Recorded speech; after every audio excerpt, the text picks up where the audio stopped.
Do you want your business to grow faster? Are you open to new and out-of-the-box ways to drive revenues and increase value? How do you imagine the most successful entrepreneurs and business leaders double, triple, or expand their businesses tenfold or more? This is a weekly podcast featuring conversations with business owners, executives, and leaders as we reveal behind-the-scenes details that give you, our listeners, the confidence to pursue your own deal-driven growth. On the show, we discuss a huge variety of deals, everything from large, complex mergers and acquisitions, capital raising, joint ventures, strategic alliances, real estate, affiliate and sponsorship deals, and more, including smaller deals that you can do without significant capital. My name is Corey Kupfer, and I've been supporting deal-driven growth for businesses for over 35 years as a successful entrepreneur, professional negotiator, and attorney. My goal is to help you strategize, plan for, find, and complete deals that will help your company grow faster. Welcome to the DealQuest podcast. Let's get started. DealQuest community, I'm so excited to introduce you to a remastered episode of the DealQuest podcast. The podcast has grown so much. We started it about 5 years ago now, at least at the point I'm recording this. In the beginning, had maybe 60 or 80 listeners per episode. We now have many multiples of that. In fact, we've got almost 100 times that. And I realized that there were so many great interviews I did early on in the podcast. In fact, in the first year of the podcast, it wasn't even called DealQuest. It was called Fueling Deals until we rebranded it. And we interviewed some amazing entrepreneurs and deal makers and, just amazing stories, amazing content. And I know that so many of our listeners have joined us over the last several years and may not have heard some of those earlier episodes from 5 years ago, 4 years ago, even 3 years ago. So we have picked the best of those old episodes, and the advice and the stories and the experiences are timeless. So we've remastered them, made sure the audio is great, and put in our new intro and outro, that kind of stuff. And we're going to be re-releasing some of these amazing episodes. So look out for them from time to time. And here's one coming up right now. Today, my guest is Ramon Ray. Ramon loves burnt pancakes, bacon, and eggs. I love that first line from his bio. He is also a four-time entrepreneur, best-selling author, global speaker, and event producer. Ramon has sold one of the companies he's founded. He's got 3 books out, one of which was a bestseller. He's got a 4th one coming out, which is going to be called Celebrity CEO. He's the founder of Small Business Technology, smallbiztechnology.com, at Smart Hustle Magazine, 2 leading resources for all things small business, startup, and growth. And this guy, you got to look at his whole bio in the show notes. I can't read it all here, but I mean, he's been an expert witness at Congress. He's spoken at the White House. He's got, you name it, this guy has done, and he's been all over the place. And I got to tell you something. I could not be more excited to have Ramon Ray on the show. And if anybody's ever seen him speak, watched somebody, met him, watched any of his content online, you can't help to be anything but excited as well, because he brings such energy to everything he does. Ramon, welcome to the show. Corey, you have me excited just to hear myself maybe by excitement you have. So Corey, thank you. And you definitely are the leading deal maker. So thank you for having me, Corey. Really excited to share with your audience and help. Listen, we help each other. So I'm excited to help your community as well. Thank you so much.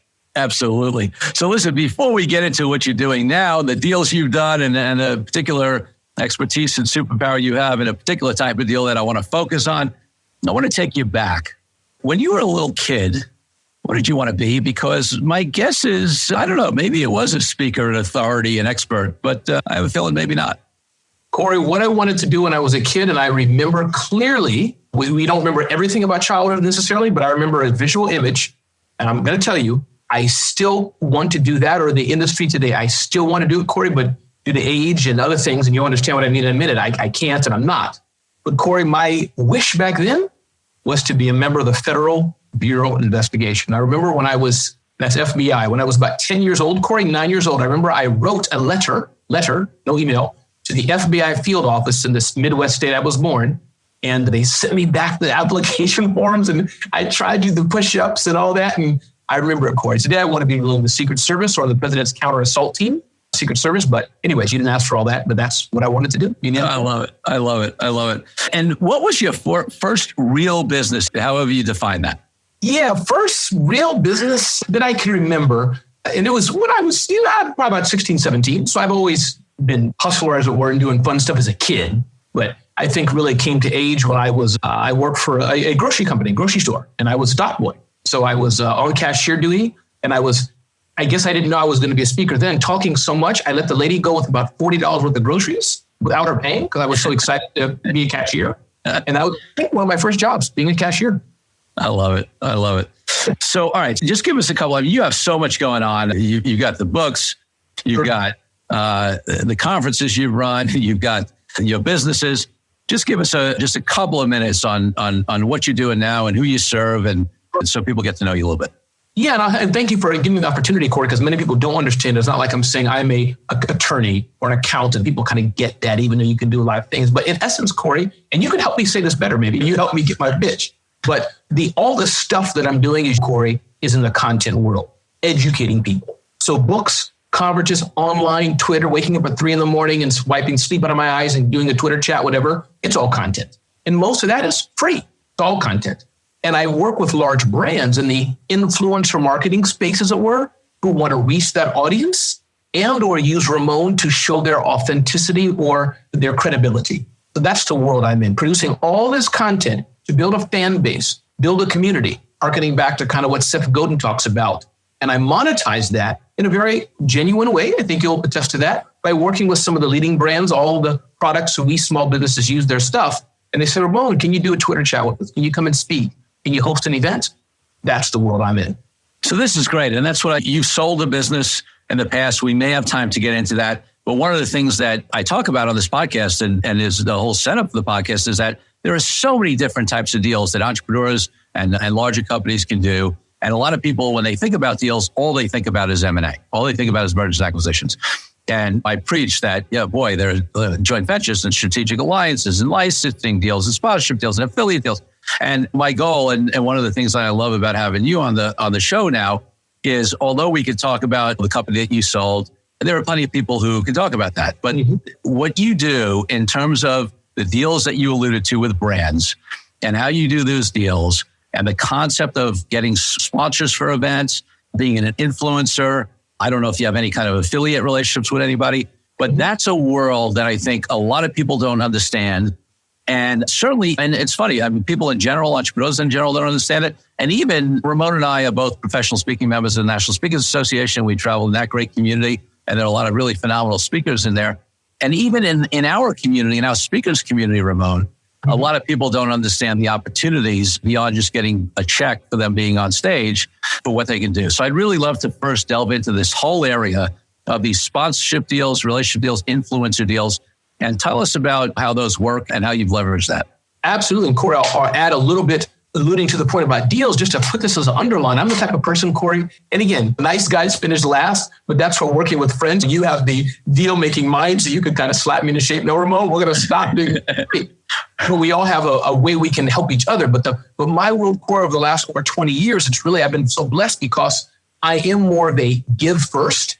And people say that, but meaning I do it to an overextensive. So for example, and help me get back on track here, Corey, even though my brain can walk in 10 different directions. Sure. But I just want to mention one thing going back to the deal making. I'm the type of person, Corey, let's say Corey, he has a big audience. Ramon, I can't pay you to come and speak here or do this. Could you come for free? Which we never say in public, but could you come for free? So I'd rather do that. So it can be the Ramon and Corey shoe shine business, knowing that Corey's going to bring tons of people. And guess what I'm going to do? Sell the Wall Street Journal to all these big people getting their shoe shine. Does that make sense kind of how I live my world, Corey? It's not necessarily I need Corey to give me a check to be in the shoe shine business, but I see something else that I can bring in that value. Does that, before I get into what I do, does that kind of make sense how I live my world? Totally. So to put it in another way, just to help the listeners, I hear two things that you say, and you correct me if I'm wrong. I mean, one is obviously clearly that give first mentality, and you and I come from that same place, and it's sort of become cliche, and people really don't sometimes say it and don't live it. But I truly believe that, and I'll give an extension for that, because for me, what comes after give first, there's a couple of things. It's trust that you'll be taken care of, and that it's not linear. So if I give to you, it doesn't mean I know it'll come back to me, but by the way, it may not come back to me directly from you. It may come back to me through the people that you've introduced me to, the people that put me in front of. It's like, or somebody you mentioned to me to, who mentioned me to someone else, who then 3 years later gives me a call. It's not linear.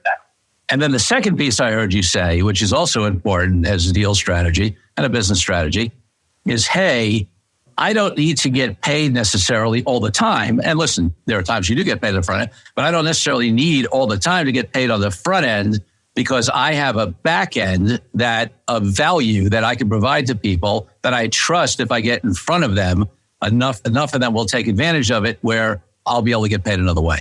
Exactly. And I think people forget, Corey, the aspect of the value also of just credibility. Going back to, Corey, what you're doing in deal making and things for your audience. This is another, maybe a silly example, but there's a deal and a friend of yours hooks you up with and they're paying low or not so much, but you realize you can say, Corey did a deal with Amazon or a big company.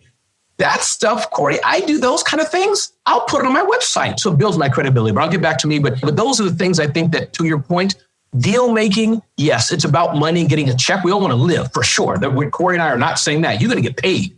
But I think people, especially in my world, put it that way, that there's many ways to make a deal and get a benefit that go around, come years later. And if you do that 20 times, let's say 30 times in a month, you just need 3 or 4 of those every month to live very well.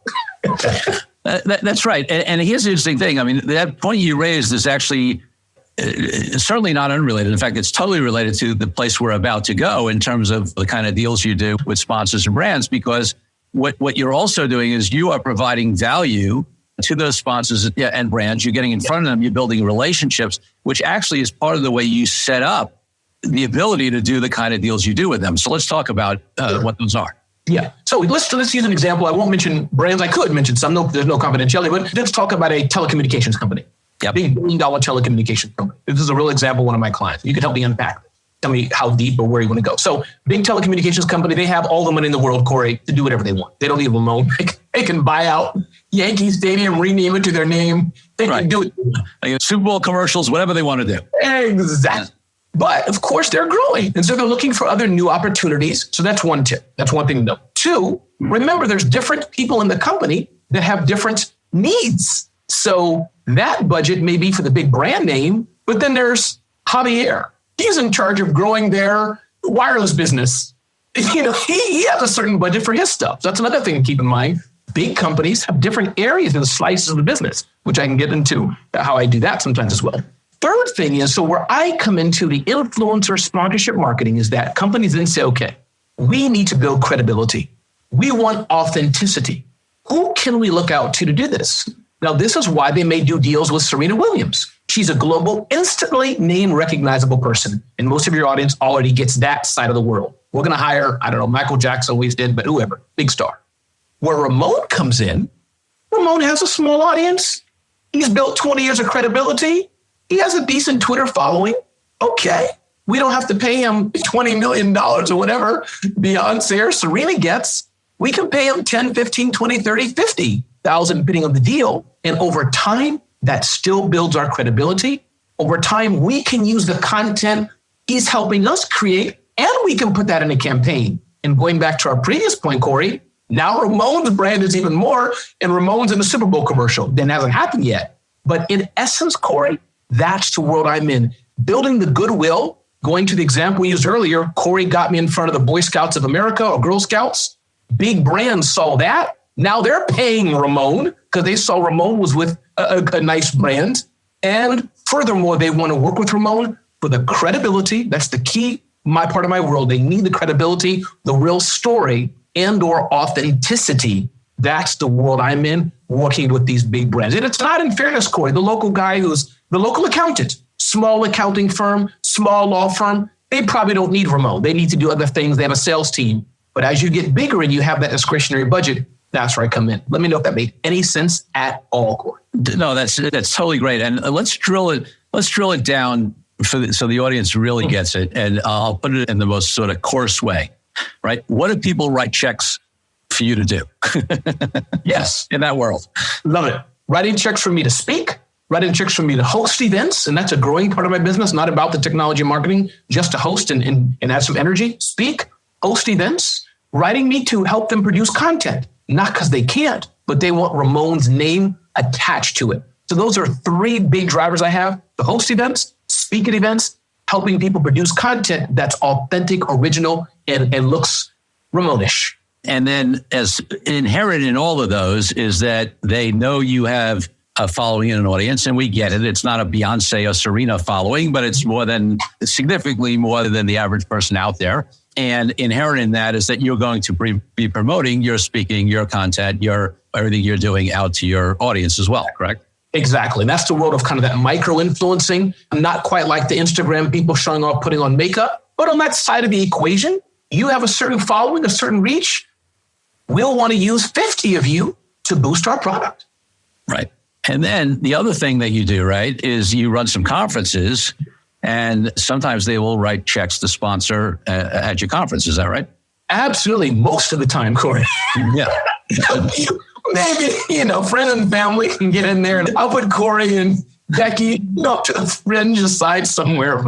Right. But yeah. So I produce, for example, an annual event, Smart Hustle Small Business Conference. This year, if people are listening to this tape on this edition in 2019, big sponsors come. In the past, Dell, Microsoft, Salesforce, others. And that's another revenue stream where you bring people together, Corey. And I think what's interesting about that is that the content marketing world, digital marketing, clearly there's money in there and I play in that. But it's ironic, Corey. I can maybe you have to squeeze and beg people for $5,000, $3,000 for a Twitter chat or webinar, but companies will more faster, quicker, as it were, spend $75K, $50K, $25K on an in-person, real-life event. It's just, the dynamics are interesting. Which is great. And I think sometimes, and correct me if I'm wrong, I mean, the fact that you do have that online following, the fact that you have maybe done some other relationship with them online does sort of grease the skids or pave the way or whatever cliche you want to use to them. And then they say, you also have a live event. Great. We can do a bigger thing there, right? Corey, absolutely. To the people listening, and this is why this world of give first, it's not an inauthentic thing. Corey and I, others, we have this in our DNA. How can I help and serve? But if you want to speak crassly, about the money, for a very large brand, Corey, and you know this better than me, it's about risk, man. So Ramon, let's take Corey. I'm going to use your name, Corey. Corey's in charge of the big $1 billion deal at some online e-commerce. And Ramon flew on his own dime, went to Corey's event. And here's out of my playbook, Corey. Ramon's been live tweeting Corey, speaking, taking pictures of Corey, adding value, all on my dime. 6 months later, when Ramon has an event, now Corey's seen Ramon could do. Now Corey likes Ramon. They had a few laughs, a few talks. So this part of giving, yeah, it's authentic. But this goes back to, as you said, now Corey's going to say, Ramon, now I get what you can do. Now I see what you did for me. Let's talk. And at least your foot's in the door, especially with these big brands. It's low risk, Corey. And then the bigger they are, they start to share. You say, hey, guys, I used Ramon for our event. He was great. It's like, sigh of relief. If Ramon worked for Corey Company A, he can work for Becky Company A too, if that makes sense. Yeah, and it's what's great is there's a lot of ways you can look at this, right? And you and I definitely come from a give first, from a service mentality, right? Be of service. But if we want to, again, put this in the way that sales people might think about it, whatever, it's a modern version of a loss leader, right? In retail and in other businesses, in your sales firms, whatever, there's this concept of a loss leader where you sell something at below, maybe you even give something away free, but certainly, the classic is you sell something at below your cost where you lose money on it. The old ancient example was that you sell the typewriter below cost and you make money, off the ribbons because they need ribbons. For those of you, by the way, who are not as old as I am, okay, there used to be something called a typewriter. There was no computers, and there was literally a ribbon that would print onto the paper. So, kidding aside, the ribbon was the thing that people would need to buy constantly forever, as long as they owned the typewriter. So it's in the authority marketing world, in the online world, in the influencer world. I know, again, it's not like Ramon's sitting around and saying, hey, I'm going to, the first place he comes from is, hey, I'm going to have this loss leader strategy. It comes from a place of service. It's natural to him. But it's essentially a loss leader strategy. You're going to give people something for free or low cost to get them to know you, get them to love you, get them to know how great you are. And then you have the ability to, in sales terms, upsell them in the back end. In the way I think Ramon and I like to think about it more is that we get to provide more value for them on the back end because now they trust and know us. Corey, absolutely. And hey, if you want to make up a scenario, we can prove it works. Once you have your call-in show, people can, Ramon, what about this business? Listen, this works all shapes, sizes. It works all day long. And any professional services, loss leader, and as Corey said, be careful. Those who are listening, you don't really want to quite say, guys, let's get together. What's our loss leader strategy? You could. especially if you're a bigger company, and that could work. But if you train your team, let's do value first. And especially, Corey, it works great once it's the right target. In fairness, out of 10 people, Corey, let's say half of them say, Ramon, can you fly to our event? It's not a fit, not my market. I have nothing to do with me. It's the national whatever association, nothing to do with me. I may have a phone call or do what I can to be pleasant, but especially, Corey, it's in my target market. And I know they paid somebody else to do this all day long. I'm happy to serve. And it's not a wink, wink, but to your point, talking business, it's very synergistic. And also, even if they don't buy from me, let's not forget what Corey said earlier in the conversation. They now can say, we work with Ramon. They don't have to say they didn't pay me. We like him. It works. So there's many ways, going back to deal making, which Corey shows about, many ways to strike these deals and make things happen. Yeah. And I guess the question that comes to my mind, and I don't, obviously you're not in the psychology or whatever of other people, but answer it to the extent you can. This can be such a lucrative business. And it's, obviously somebody like you who it totally aligns with who you are, it's natural for you. And so that may make you, this concept of being an unconscious competent where you're just really drawn and good about something and you don't really know how you do it so well. But I guess my question for you is why do so few people, certainly listen, the Instagram world now influences becoming big, but in terms of the entrepreneurial world, so few people truly take advantage of this type of deal, of this type of strategy. Do you have any thoughts on why it's underutilized? Or do you agree with me that it's underutilized? Maybe you disagree. I do. I do agree. And I think the reason, Corey, and it depends on the industry, of course, but I think one, people are very short-sighted. That's one. Two, they're not focused on the long game. Three, and in fairness, now I talk to very small businesses at times, and in fairness, if you need to pay rent, get $1 for your kid's diaper, forget what Corey and I are saying. Go get that money today, right now. I get it. Yeah. For most of your audience, I would hope, thriving, growing business has been blessed. Things are at another level. You've been in business for 2, 3, 4, 5 years. And I don't know, I'm making it up, Corey. That's where I would hope you have the bandwidth and you can think long-term. Build your funnel. Build the funnel. Build the brand equity. Build the quote-unquote good karma. That's the long-term. And as you do that more and more, listen, 2020, the end of 2019, it can't help but be a better year because you've done all those. Your brand's built. You're building your sales funnel. People are talking good about you. Hey, SEO is out there if you want to do it even online. There's so many ways. Your events, your face is out there. There are so many boxes I can check for this aspect of cautiously and prudently getting. So many boxes. Let's take a break from the show for a minute so I can tell you about an incredible resource my team and I have put together for you. Secrets of Deal-Driven Growth, Creative Ways to Grow Your Business, Even in Challenging Times, is a powerful ebook that helps you take DealQuest podcast episodes and apply them to your own life and business. This is the ideal tool for anyone looking for creative ways to grow as deal makers, and you can get yours now. It's as easy as heading to CoreyCupfer.com/workbook and downloading your copy. While you're there, you can also consider joining our dynamic deal-driven community of founders, experts, small business owners, and entrepreneurs. Now back to the show. Ramon, you've had so many successful deals in this area and strategies, but for most of us, no matter how great we are at something, there are lessons we've learned, things we do differently, mistakes we've made in the past. Are there any learning lessons in these types of deals that you've done where you sort of learned, hey, maybe I should do that differently, or you had some mistake or failure that was a teaching moment? Yeah, absolutely. I think one thing is for sure is be careful where it comes to the aspect of investing too much in it. That's one thing I can think of for sure. Meaning, you know what? Ramon and Corey saying, give from abundance. Okay, I'm going to fly there for $1,000. They said, come to their Hawaiian conference. I'm going to spend another $10,000. So that's where you want to be careful if you're really spending money to do something in the hopes. Two, you want to be careful you're not taken advantage of. That's something that can't happen. You want to be careful that you're not being, mooch? I think is the word, mooched on or something like that. Yeah. So it hasn't happened too much to me, Corey, but I think that's, and the third thing I think is that if you're giving from genuine abundance, or let's call it, Corey, should we make another word, corporate abundance, meaning where you hope to get something some way. If that's the case, don't be upset and angry. Oh man, Corey gave somebody else the deal. Even in that, Corey, I'm so authentic about it. I don't mind.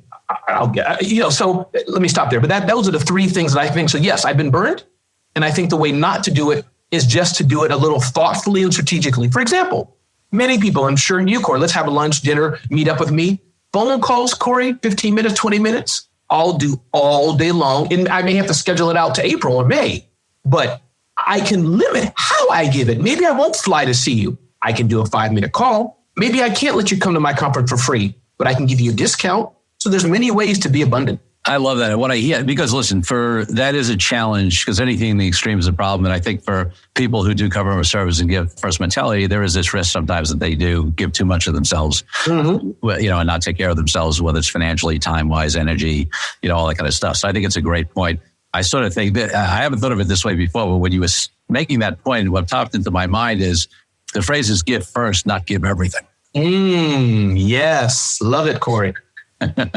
So any other tips or things to watch out for in this area before maybe we move on to another topic?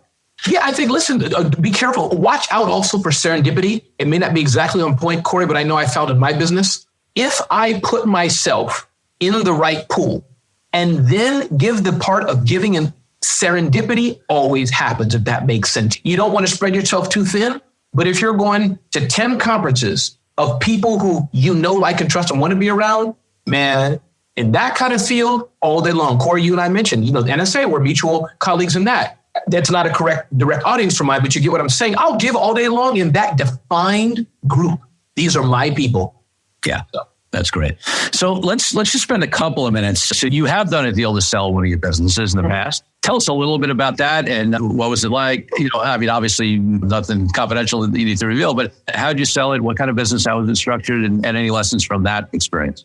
Absolutely. And this is kind of how I work. And I will say, so full disclosure, Corey, as you kind of know, we've talked a bit personal. So to your audience, I'm not Mr. Finance. Numbers come a little difficult for me. Hopefully that gets hope to people. You don't have to be smart as a whip or whatever as numbers. Numbers come hard to me. I'm analytical, but meaning, what do you call it, Corey? What kind of guy am I? I'm on the marketing side of the house, the energy side. Yeah. I'm not help me say that better, Corey.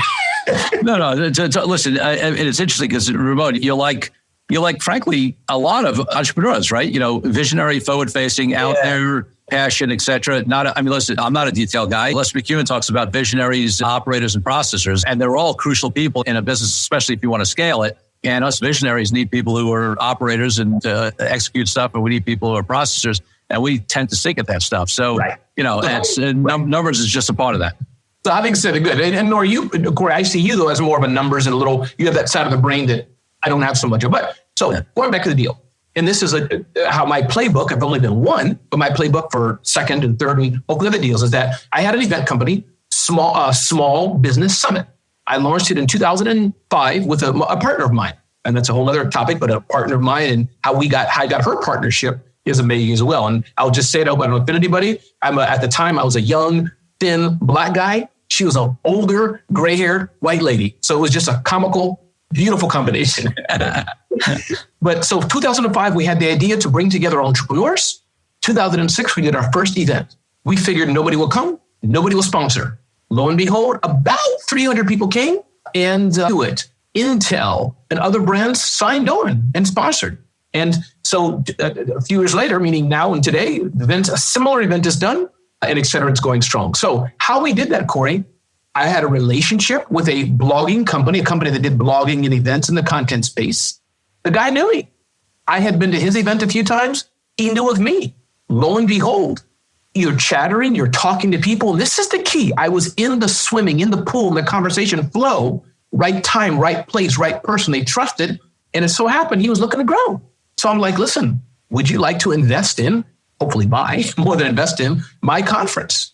And he said, yes. We got our lawyers together. He looked at my numbers. I looked at his numbers and we figured out we had some synergies. And he gave me a multiple of the profit or revenue. I forgot which one it was, multiple of that. And I sold the business. And that was my small business summit at the time. I did it since the idea was 2005, launched it in 2006. And then a few years later, I relaunched it under the Smart Hustle brand name. But that was my first selling it. And that goes back to the content space, which I hope to do second and third deals before I have 2 or 3 deals in me to do like that. Build it to what I can, $500,000, Corey, or so, maybe $1 million, and then find it to people who can do bigger than that because I'm comfortable doing $5 to $1 million. Oh, it's okay to talk about numbers, and other people can bring it to 5, 10, 20 million. That's just not my forte. Hey, listen, that level of self-awareness is great, right? Because too many entrepreneurs hang on, and there are people who are just jazzed by starting something up, getting it going, getting it launched, getting people excited, having it become viable. But then when it comes to managing and maintenance and even scaling, it's not their strength, and too many of them hang on. So that's smart of you to do. So actually, let's just spend a couple of minutes because you did. So we've talked about your influencer deals, your sponsorship deals, conferences. We've talked about your sale of a business, but you did mention this business partnership. And that is another type of deal, is going into business with somebody. And I love the sort of the way you described it. Like, maybe my sense was you felt it was like two unlikely people coming together. So I would love to hear how that story happened, and how, to the extent you're comfortable sharing it, how that business partnership was put together. Was just 50-50 or some other arrangement? So talk to me about that. Yeah, and feel free to pick out anything I'm leaving out for the audience and say, do you know deals better than me? So I made something unimportant to me. But in a nutshell, the speeds and feeds of it, the lady's name was Marion Banker. We're no longer a partnership, not in a bad way, just we sold it and that's it. Marion Banker. And she brought Corey, as I said, didn't say it so eloquently, the numbers and the business sense, as it were. I have business sense, but a different side of it. The Ramon, let's do a profit and loss statement. And did we get the deal yet, Ramon? Call him, get it. Come on, be on their back. I brought what she didn't have, the sponsorship and marketing. So it was a great blend. Even when we first started, I said, Marion, I'm going to put my credit card down, Roosevelt Hotel, Corey, right in near Grand Central. That was the first event. I'm going to put the credit card down, like 10,000, maybe something like that. She's like, I don't know, Ramon. I'm not. I said, Marion, I'm going. I said, okay. And so that's how when we had into it, she's like, okay, Ramon, you said they may sponsor. I'm like, for me, may means yes, money's in the bank. She's like, no, I don't see it yet in the bank. So I think you get the idea, and you can help me unpack it more if you want. But that was how it worked, relationship, just frickin' frat, two people, different sides of the brain, different way we've been brought up and all that. But we came together and we trusted each other and we loved each other. She was great. And I see her online today. It was 50-50 profits. And that goes back to her strength. We put all the numbers up and expenses. And at the end of it, we'd say, great, we got $1 left. And she'd cut me a check for 50 cents going back to that. We both had access to the bank account, but that was her strength. And she loved the numbers and bills and tax forms and all that. And I said, Marion, God bless you. Go for it. Just send me my check. And so I love it. That's how we did it. So that raises a number of things, right? So what I hear what Ramon is saying is one of the reasons why people go into business partnerships. And by the way, this is true whether it's a business partnership where you both own an entity or a project or an event. It can be true for a joint venture or some sort of strategic alliance where it's structured differently. But why are you doing a deal with someone else? Well, Ramon recognizes his strengths and weaknesses and areas that he needs, and he had a partner that was a perfect complement, right? That's a great reason to go into a business partnership. Now, sometimes there's tension between those two different focuses, right? Because and I totally get it, when Ramon says, hey, yeah, Intel said maybe, so that's a yes. And the numbers person is going to say, no, that's not a yes. The yes is when we have a check in the bank. And it was so beneficial, Corey, with her doing that, because as you know me for a bit and you get what I'm saying, that's me, man. I'm like, if Corey says, Ramon, I may give $1 million to you, it's in the bank. I'm going to buy a jet now. Exactly. It's funny. This is not exactly the same scenario, but it's a cool story. I do remember so I've also been active in the Entrepreneurs Organization, which is a global organization of successful entrepreneurs. And there was somebody out of, I think it was one of the West Coast chapters. I'm trying to remember who it was, who saw speak. Actually had an interesting company. It was one of the first companies to put spiritual texts, including the Bible, online in the early days of the internet. And what I remember, and I wish I can credit him, but I don't remember his name. But he was speaking at an EO event, and he's one of these visionary guys the same way, right? He's building it, he's out there, and he's whatever, and he has a vision, and he wants to go do it, and we'll find the money. And he said that he actually almost went bankrupt in his first company, and the reason he said it is because I love the way he said it. He said, my problem was I had an optimistic CFO, and everybody sort of looked at him, and they were like. He said, listen, the CFO role, the controller role, the accountant role, whatever you want to call it, the CFO role, you need somebody who's a counterbalance. Basically what you heard Ramon say about his partner, she was a counterbalance to his it'll just show up mentality. And so his lesson was in his future businesses is that he needed not an because he said in the first business, he would say, oh, yeah, I'm going to do this. Somebody will show up. And the CFO was like, okay. And he said, no, I need somebody who says, wait a second. Are you sure? Maybe we don't have the budget for that. Let's talk about this some more, etc. So it's the same thing. It sounds like you found in a partner. And Corey, I'm telling you, man, it is so true. And I think to those points, from Corey and I to the audience listening, I don't think we're saying there's a right and wrong way. Sometimes there is, but it's about trust. And I must say, Corey, going back to that scenario, me and Corey are saying it quick in 3 seconds, but it helps so much, Corey. For example, we got paid by a vendor. Let's say it was, I think, about $25,000. Marion be like, Ramon, I hit refresh every second in our bank account. It's not there. It's not there. Now for me, I was cool as a cucumber because used to this. It could take 3 months, Corey, 6 years. 6 months, not 6 years. It could get caught up in wire transfer. They sent the wrong account. So for me, since I've never been burned. Now, by the way, we had a legal agreement, me and her. But the point is, we were able to work it out and she could push me like, Ramon, for my sake, can you please follow up? So I don't want to talk all day about it, but you're getting me so excited. It was a beautiful partnership because we appreciate each other and I respected her. She respected me. She'd have to back down. We had a little code like something like, Ramon, let's do this. If we say it must be like this, we'll back off. You know what I mean? Meaning we'd as we were talking, okay, does it have to be shrimp or fish? Who cares? But if I heard her say, Ramon, yeah, it's got to be shrimp at the event. I'd be like, okay, Marion, go for it. Love it. Love it. So listen, we could speak for all day, but we are getting towards time here. So I'm going to have a final question for you before I ask it, I want to you've given so much value here. I'm sure people are going to really want to know more about what you do and your conferences and your books and your speaking. And so what's the best place for people to find you? I appreciate that, Corey. I do so much, but I'd be so grateful. If your audience enjoys what you're seeing, just go to RamonRay.com, RamonRay, no N-Y, no Y, no D, not Ramoncito, Ramon Ray.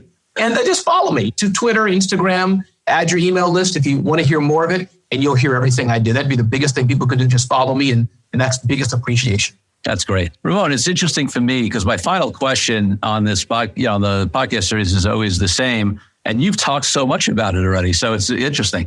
So as you know, authenticity is a big value of mine. And there's no accident. My book is called Authentic Negotiating. And I talk about authentic deal making and authentic business relationships, all that kind of stuff. And for me, authenticity is different from the conversation of morality or even integrity, integrity is important. But it's this, for me, it's this conversation of self-awareness and being aligned with your inner truth and making your business decisions, doing your business deals from that place as opposed to some external validation or ego or that kind of stuff. And you've talked so much about this already in terms of whether it's being authentic as a brand, being authentic to your clients. You've used that word so many times. So instead of just talking about how you're authentic, because I think the audience is clear on that, what I'd love to do is do you have any practices or ways, how do you make sure that your business decisions and deals and everything you do is lined up? How do you not get thrown off? Is there a way that you get connected to your authenticity and maintain it? Yeah, and tell me if I'm not sure if I'm answering it totally correctly. I know there's not a correct way, but you walk me through a bit more. But I think a few things, Corey. I think that I'll tell you a problem I've had. Gary Vaynerchuk, I love the guy, man. He does some things I don't agree with. But the point is his massive content, his agency, I like him. And I like Seth Godin. Those are two people in business world who I follow. I had a call with somebody and the point is, and they said, Ramon, what game are you playing? Because I was frustrated, Corey, really. And Steve Harvey's another guy and you know me, I've had some success, but when Steve Harvey tweets 10 million likes in 20 seconds, I'm like, right. So in the years past, Corey, I used to have this thing, when will I arrive? But Corey, I've been happy with who I am. I've been blessed, make a good living. And there's luck in the huge stratospheres to be the Steve Harvey and Gary Vaynerchuk of the world. So if that helps answer, I've really become at peace with, I'm making a living way more than providing just for my family. And I've been blessed. And so I've been happy with that. And the second thing I'll just add, Corey, I speak fast. I have the way I am as you've seen me do. I'm not polished as some others are, but I've been, again, happy with that because I realize, you know what? If people are buying, if the market's buying, if my speaking is growing, the version of Ramon they like. I can't be Corey. And Corey's business is growing. I got to be me. So if that helps, those two things I've been happy with and just been happy with. And that's it. That's my answer, I think. I love it. Ramon, man, thank you so much for being on the show. Thank you, Corey, for having me, man. It is a pleasure. And you're a great, great interviewer, Corey. Thank you. Thank you for joining me on this episode of DealQuest, where we help you understand how deal-driven growth can be your ticket to freedom. I want to invite you to a unique way to tap into the wisdom and experience of the DealQuest community. The Deal Den is a place where entrepreneurs, high-level executives, and business leaders come together, support each other's growth and success, and share what's working best, as well as what challenges we are facing right now. You will get input not only from me, but from all of our members. We collaborate and serve each other. To join us, go to CoreyKupfer.com/DealDen. I'll see you there. I'm Corey Kupfer. Until next week, wishing you the freedom and financial prosperity that I know your DealQuest will bring.